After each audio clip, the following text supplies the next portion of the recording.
قربان جو حضرت ابو صالح موسیٰ دوست جنگی رحمت اللہ تعالی علیہ میرے آقا غوث اعظم رضی اللہ تعالیٰ عنہ کے والد گرامی جناب والا اپنی جوانی کے حالت میں چڑھتی جوانی دریائے دجلہ کے کنارے پر رمضان کے مہینے میں صبح روزہ رکھ کے سفر پہ جا رہے ہیں. چلتے چلتے دریا کے اندر دن کو جناب والا ایک سیب گرتا ہوا جناب دریا میں بہتا ہوا نظر آیا.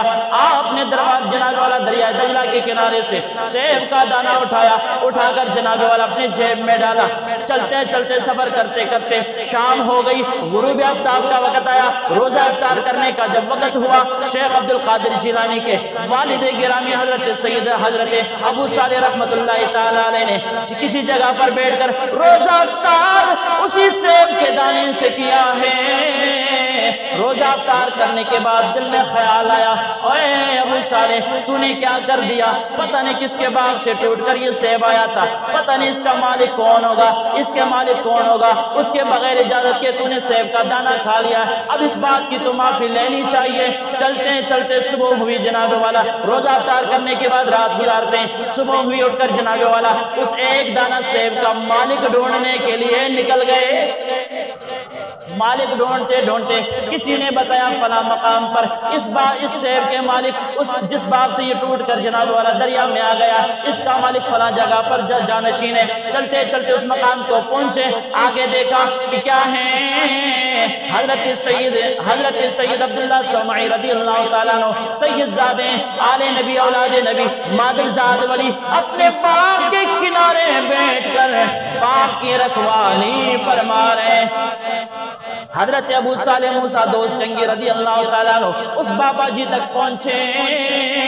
جا کر دیکھا تو وہ بیٹھے ہوئے تھے اللہ کے ذکر و اذکار میں. نبی پاک صلی اللہ علیہ وسلم پر محبت کی نگاہ سے درود و سلام کرتے بیٹھ گئے تھے. آپ نے جا کر فرمایا بابا جی میں آپ کی خدمت میں حاضر ہوا ہوں. رات کل کے دن میں روزے کی حالت میں دریا دجلہ کے کنارے سفر کر رہا تھا. دریا کے اندر یہ سیب جناب والا بہتا ہوا آ رہا تھا. یہ سیب مجھے ملا, میں نے اٹھا کر جیب میں ڈالا. شام کو جا کر میں نے جناب والا اے سید عبداللہ سمعی رضی اللہ تعالیٰ عنہ اسی سیب کے ساتھ میں نے روزہ افطار کیا. روزہ افطار کرنے کے بعد مجھے یاد آ گیا نہ جانے کس کی ملکیت ہوگی اگر قیامت کے دن رب کائنات نے مجھ سے پوچھ لیا اگر بروز محشر اسی سیب کا دانہ یہ روزہ اس کے ساتھ افطار کرنا میرے لیے عذاب کا باعث بنا تو میرا کیا بنے گا, میرا انجام کن لوگوں کے ساتھ ہوگا. یہ خیال اس نے مجھے جناب والا بڑا پریشان کیا ہے. اے عبداللہ سمعی رضی اللہ تعالیٰ عنہ اس دریائے دجلہ کے کنارے پر صرف آپ کا باغ ہے. میرا یقین ہے کہ آپ کے باغ سے ٹوٹ کر یہ دانہ جناب والا دریا میں بہتا ہوا آیا ہوگا. میں آپ سے معافی مانگتا ہوں, مجھے معاف کر دیں تاکہ میری آخرت آسان ہو جائے. حضرت سیدنا ابو صالح رضی اللہ تعالیٰ عنہ جب معافی مانگتے ہیں آگے سے سید عبداللہ سمعی رضی اللہ تعالیٰ عنہ نے فرمایا او آنے والے نوجوان سن لے, اس سیب کی معافی کے لیے ایک شرط پوری کرنی پڑے گی. آپ نے عرض کیا بابا جی بتاؤ تو صحیح وہ شرط کیا ہے, میں پوری کرنے کو تیار ہوں. میں جناب شرط بھی پوری کرنا تھوڑے 10 شرط کی ہے. آپ نے فرمایا بیٹا جان اے میرے نوجوان بیٹے آنے والے معافی مانگنے والے اس سیب کے ایک دانہ کھانے کی معافی اس صورت میں ہو سکتی ہے کہ یہ دریائے دجلہ کے کنارے پر میرا باغ ہے, پورے 10 سال اس باغ کی خدمت کرو. کتنے سال جی میں تو سی ہوندے جا بابا کام کر اپنا میں 10 سال اپنی دنیا داری نہ کرا, اپنے مجھے نہ پٹھے نہ پاؤں, اپنے محنت مزدوری نہ کرا, تیری خدمت کرا تو باغ میں رکھوالی کرا 10 سال. یہی جواب ملنا تھا نا دنیا داروں کی طرف سے. لیکن شیخ عبد القادر جیلانی رضی اللہ تعالیٰ عنہ کے والد گرامی حضرت ابو صالح رضی اللہ تعالیٰ عنہ آپ عرض کرنے لگے اے سید عبداللہ سمعی اللہ کے ولی میں ایک دانہ کھانے کی بدولت 10 سال بھی خدمت کرنے کے لیے تیار ہوں, یقین سے بتا مجھے معافی مل سکتی ہے. آپ نے فرمایا بیٹا معافی مل جائے گی, پہلے 10 سال کی خدمت کرو. آپ نے کہا ٹھیک ہے 10 سال خدمت کروں گا. وہیں سے واپس نہیں گئے, جاؤں جا کے گھر والوں کو بتا کر آؤں. نہ اسی مقام پہ بیٹھ گئے.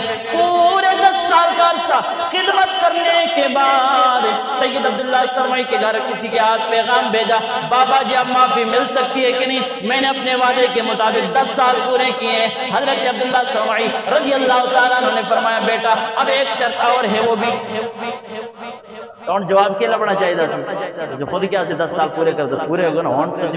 حضرت ابو صالح رضی اللہ تعالیٰ عنہ عرض کرنے لگے اے جناب والا اللہ کے ولی سنو تو صحیح، 10 سال پورے کیتے نے، اگر مزید تسی کہندے تو سوڑی اور بھی شرط منن واسطے تیار ہاں، پر آخرت میری آسان ہونی چاہیے، آخرت میری کی ہے آسان ہونی چاہیے۔ انہوں نے کہا دسو پھر دوسری شرط کی ہے؟ آپ نے فرمایا سید عبداللہ سرمئی رضی اللہ عنہ فرمایا کہ ابو صالح نوجوان دوسری شرط ہے کہ میری بیٹی ایک آئی، اس کے اندر 5 عیب پائے جاتے ہیں۔ کتنے عیب؟ کتنے عیب؟ 5 عیب۔ کتنے عیب بولو؟ پہلا عیب اس کے اندر یہ کہ وہ آنکھوں سے اندھی ہے، کانوں سے بہری ہے، ہاتھوں سے لنجھی ہے، زبان سے گونگی ہے، پاؤں سے لنگڑی ہے۔ اے نوجوان اس کے ساتھ شادی کرنی پڑے گی، اس کے ساتھ شادی کرنی پڑے گی، پھر معافی۔ آپ نے عرض کی تھی حضور اے بھی منظور شرط ہے پر معافی دے دے، پر معافی ایک واری ذہن چ آیا ہوئے گا کہ زندگی گزارنی ہے سلولی لنگڑی تے انی تے بیری دے نال گونگی دے نال، جینا میرا او دے نال، رفیقہ حیات میری بڑھنا نال دے کیویں حالت گزری۔ سید عبداللہ سرمئی کہنے لگے آنکھوں سے اندھی، کانوں سے بہری، زبان سے گونگی، جناب والا پاؤں سے لنگڑی، ہاتھوں سے لنجی، 5 عیبوں سے عیبدار ہے۔ اگر اس کے ساتھ نکاح ہو سکتا ہے تو پھر معافی بھی ہو سکتی ہے، اگر نکاح سے انکار کرو گے تو پھر معافی نہیں دوں گا۔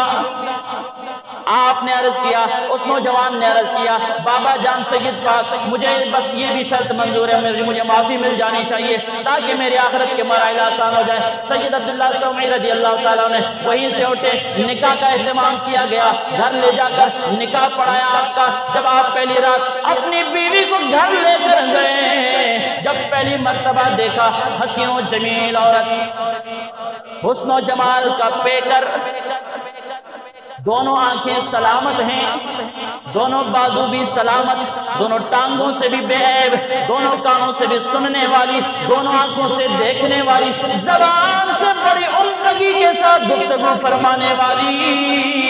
حضرت غوث پاک کے والد نے جب دیکھا اس حسینہ جمیلہ عورت کو، کہنے لگے دل میں خیال آیا کہ پتہ نہیں میرے نال کوئی فراڈ تو نہیں ہو گیا۔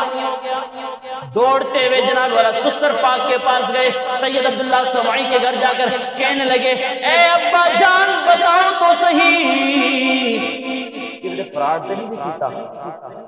وہ دیتا اکھاں بھی ہیں، کانے بھی سندی بھی ہے، زبان بھی سلامت ہے، ہاتھ پیر سارے جنہیں 5 عیب دسے سن، انہاں 5 عیباں دے بجائے وہ تو بڑی عمدگی نال اپنی زندگی میں بسر کر دی ہے۔ اس کے جسم تے اعضاء بڑے مضبوط ہے، بڑے اعلیٰ ہیں، بڑے حسینہ جمیلہ ہے، کہ فراڈ تو نہیں ہو گیا میرے نال؟ اللہ کہ بیٹا نہیں، قسم لے لے وہی ہے، وہی ہے۔ آپ نے کہا پھر ابا جان اے سسر جی بتاؤ تو صحیح ماجرا کیا ہے؟ انہوں نے کہا بیٹا 5 عیب تجھے بتائیں، آنکھوں سے تمہیں اندھی بتایا اس لیے کہ میری بیٹی نے اپنے سر کی آنکھوں سے کبھی غیر محرم پر اپنی نظریں نہیں ٹکائیں، ہاتھوں سے جناب والا لنجی کہا تھا، کبھی کسی کو غیر ضروری تھپڑ نہیں لگایا، کبھی کسی کی غیر ضروری چیز نہیں اٹھائی، کبھی کانوں سے جناب والا بہری کہا تھا، اس لیے کبھی غیبت، گالم گلوچ، جناب والا رقص، جناب والا دیگر معاملات کے اندر کبھی بے حیا گفتگو انہوں نے سنی نہیں۔ پاؤں سے لنگڑی اس لیے کہا تھا، کبھی میری بیٹی نے غلط رستے پہ قدم نہیں رکھا ہے۔ زبان سے جناب والا گونگی اس لیے کہا تھا، کبھی غیر محرم کے ساتھ بات نہیں کی، کبھی اس کی آواز کسی غیر محرم نے نہیں سنا، کبھی اس کی زبان سے کبھی غلط بات صادر نہیں ہوئی۔ بیٹا یہ 5 عیب اس لحاظ سے بیان کیے تھے جن کا نام سیدہ طیبہ طاہرہ حضرت سیدہ فاطمہ بنت سید عبداللہ سرمئی ہو، لوگوں جس کی ماں اتنی متقی اور پرہیزگار ثابت ہو جائے، پھر بیٹا پیدا ہونے والا یا تو عبداللہ ہوا کرتا ہے یا پھر شیخ عبد القادر جیلانی پیدا ہوا کرتے ہیں۔ غوث اعظم امام التقا والنقا،